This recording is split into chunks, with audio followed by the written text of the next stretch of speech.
Virtua Racing Deluxe, when it released on the Sega 32X add-on system that would be used as part of the Mega Drive, it was one of the few games that managed to stand out on that platform, as the 32X itself wasn't well received and is often considered a disaster in terms of marketing efforts from Sega, as there was virtually no support in terms of the overall games, as there was very little. It was only about 30 so odd games that were ever released for the system, so the lifespan of it was extremely short. But it definitely had potential, but again, if it had been utilised more effectively, things could have been very different. And usually it was let down as well with the selection of games that were there. While there are some very good individual games, many of them would often be just seen as ports of games that had come before it on other systems. But out of these ports, one of them being Virtua Racing, which would come in the form of Virtua Racing Deluxe, would end up being a standout feature, as yes, it took a lot of all of the visual elements and features from the arcade edition and even provided a massive step up even from the port on the Mega Drive, which was also one of the most impressive ports ever for that time on any console. And considering it was able to run on that system effectively the way that it did is insane. But the 32X allowed for more power, which would allow for developers to take full advantage, to add more features into the game that wasn't possible in other versions. Graphically, the game is really good. The sense of speed, even the control systems are top notch. It's a very good, solid all-round game that implements all of the features from the arcade edition and even the Mega Drive port, with the 3 original tracks, the ability to race as the Formula 1 style race car. But this would add a few additional elements with a couple of extra hidden tracks and even a few additional modes. You could also play with more vehicles, with a stock car and even a prototype race car, to add a bit more variety to the experience.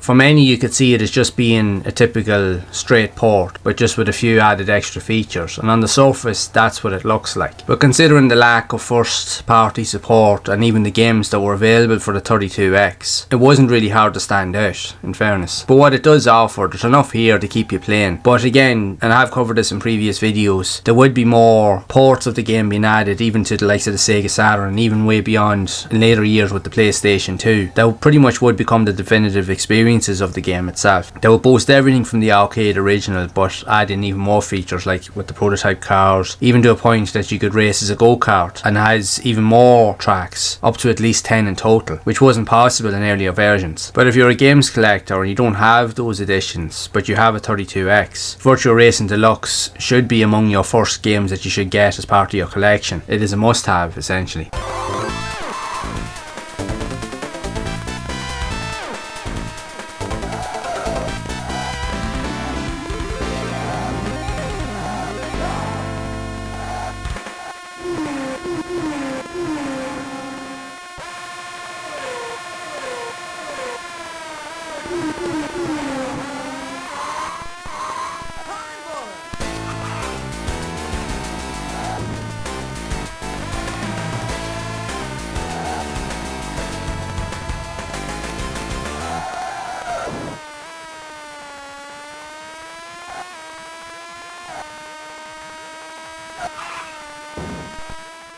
Now, games and even getting a 32X, a physical edition of it, will be expensive, especially in this day and age with everything going crazy in terms of prices. But if you do manage to get it, Virtua Racing Deluxe should stand proud among your collection, in fairness. It's a good solid all-round game. It has everything that you're familiar with the arcade original, but just adds a wee bit more. And yes, there are better versions that came after it, but this is still a good alternative in many ways, because it is a very good throwback to that era, especially when you look at the visuals and even the upgrades, when you look at it even compared to the Mega Drive edition. And yet, at the same time, this was also one of the earliest racing games within that generation, and even to be developed by Sega themselves, that would really set the path or set the stage for pretty much every racing game that would come not too long after. As the one thing Sega were very good at is that they really did hold the blueprint to create really good arcade racing games, or just arcade games in general. And these console ports were a direct reflection of that, so that you could play your favourite arcade games on your home console. But still, if you're into Virtua Racing and you're a fan of the actual series, there's plenty of ports out there for you to try out. But which one is your favourite? Because I'm sure we all have one.